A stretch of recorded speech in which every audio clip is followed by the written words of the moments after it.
बिस्मिल्लाहिर्रहमानिर्रहीम। सैयदना मुआविया के वो फ़ज़ाइल जो नबी करीम सल्लल्लाहु अलैहि वसल्लम की ज़ुबान मुबारक से बयान हुए हैं। एक रोज़ नबी करीम सल्लल्लाहु अलैहि वसल्लम सैयदा उम्मुल मुमिनीन उम्मे हबीबा रज़ियल्लाहु अन्हा के घर तशरीफ़ लाए।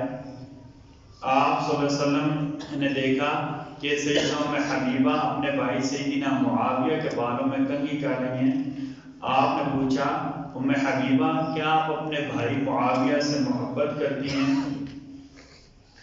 उन्होंने कहा, या रसूल अल्लाह, ये मेरे भाई हैं, मैं लाज़िमन इनसे मोहब्बत करती हूँ। आप सल्लल्लाहु अलैहि वसल्लम फरमाया, उम्मे हबीबा, तुम्हें पता है अल्लाह और उसके रसूल भी मुआविया रज़ियल्लाहु अन्हु से मोहब्बत करते हैं। दूसरी हदीस में कि हज़रत अब्दुल्लाह बिन उमर जो सैयदना उमर के बेटे हैं, एक मरतबा नबी करीम सल्लल्लाहु अलैहि वसल्लम ने इरशाद फरमाया कि अभी तुम्हारे दरमियान एक ऐसा बंदा आएगा जो पक्का जन्नती है। सहाबा किराम कहने लगे कि हम इंतजार में बैठ के देखें वो कौन खुश नसीब है जिसे नबी करीम सल्लल्लाहु अलैहि वसल्लम ने अपनी जुबान मुबारक से जन्नती कहा है। सहाबा किराम कहते थोड़ी देर हुई तो हमने देखा सैयदना मुआविया रज़ियल्लाहु अन्हु तशरीफ लाए। आप सल्लल्लाहु अलैहि वसल्लम ने इस मौके पर दोबारा कहा, मुआविया, मैं तुम में से हूँ और तुम मुझसे हो।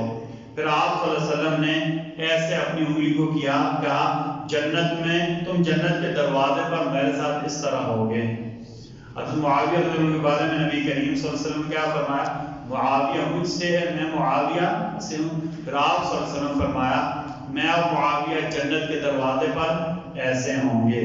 अल्लाह ताला हम सबको सहाबा किराम की इज्जत करने की तौफीक अता फरमाए और सहाबा किराम की अज़मत, खुसूसन सैयदना मुआविया रज़ियल्लाहु अन्हु की अज़मत हर किसी को बताने वाला बना दे।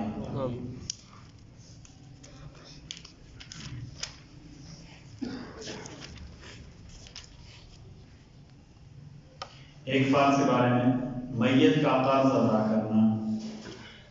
सैयदना अली फरमाते हैं कि नबी करीम सल्लल्लाहु अलैहि वसल्लम ने कहा, कर्ज को वसीयत से पहले अदा करो, क्योंकि तुम लोग कुरान पाक में वसीयत का तज़किरा कर्ज से पहले पढ़ते हो।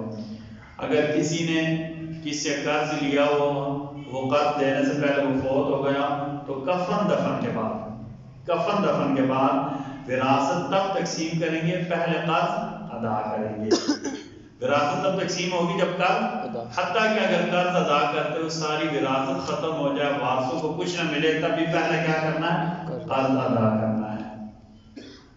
एक सुन्नत के बारे में, क़यामत की जिल्लत और रुसवाई से बचने के लिए क्या पढ़ना चाहिए?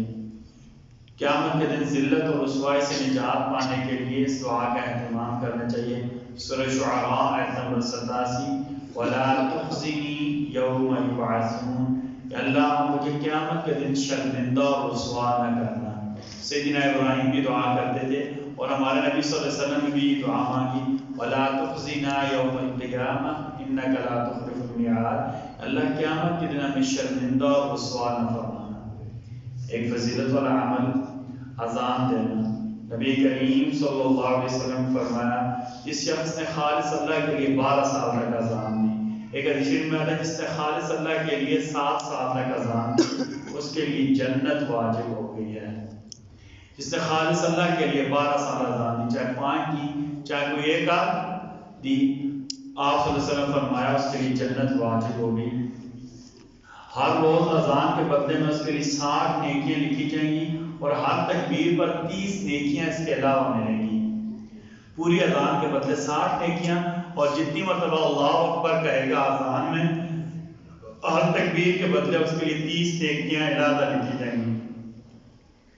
नबी करीम सल्लल्लाहु अलैहि वसल्लम की नसीहत, आप सल्लल्लाहु अलैहि वसल्लम फरमाया, रहमान की इबादत करो, यानी इबादत सिर्फ अल्लाह की करो, खाना खिलाया करो, सलाम को आम करो, हर मुसलमान को चाहे उसे पहचानते हैं यानी पहचानते उसे सलाम किया करो।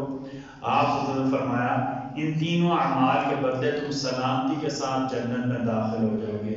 अल्लाह ताला हम सबको कहने सुनने से ज़्यादा अमल की तौफीक अता फरमाए। बिस्मिल्लाहिर्रहमानिर्रहीम। हमारे रब जी, आप हमारे गुनाह माफ़ फरमा दें, हमारे गुनाह की पर्दापोशी फरमा दें, अपने फजल से ऐसा फरमा दें, रहमतिक या रहमान।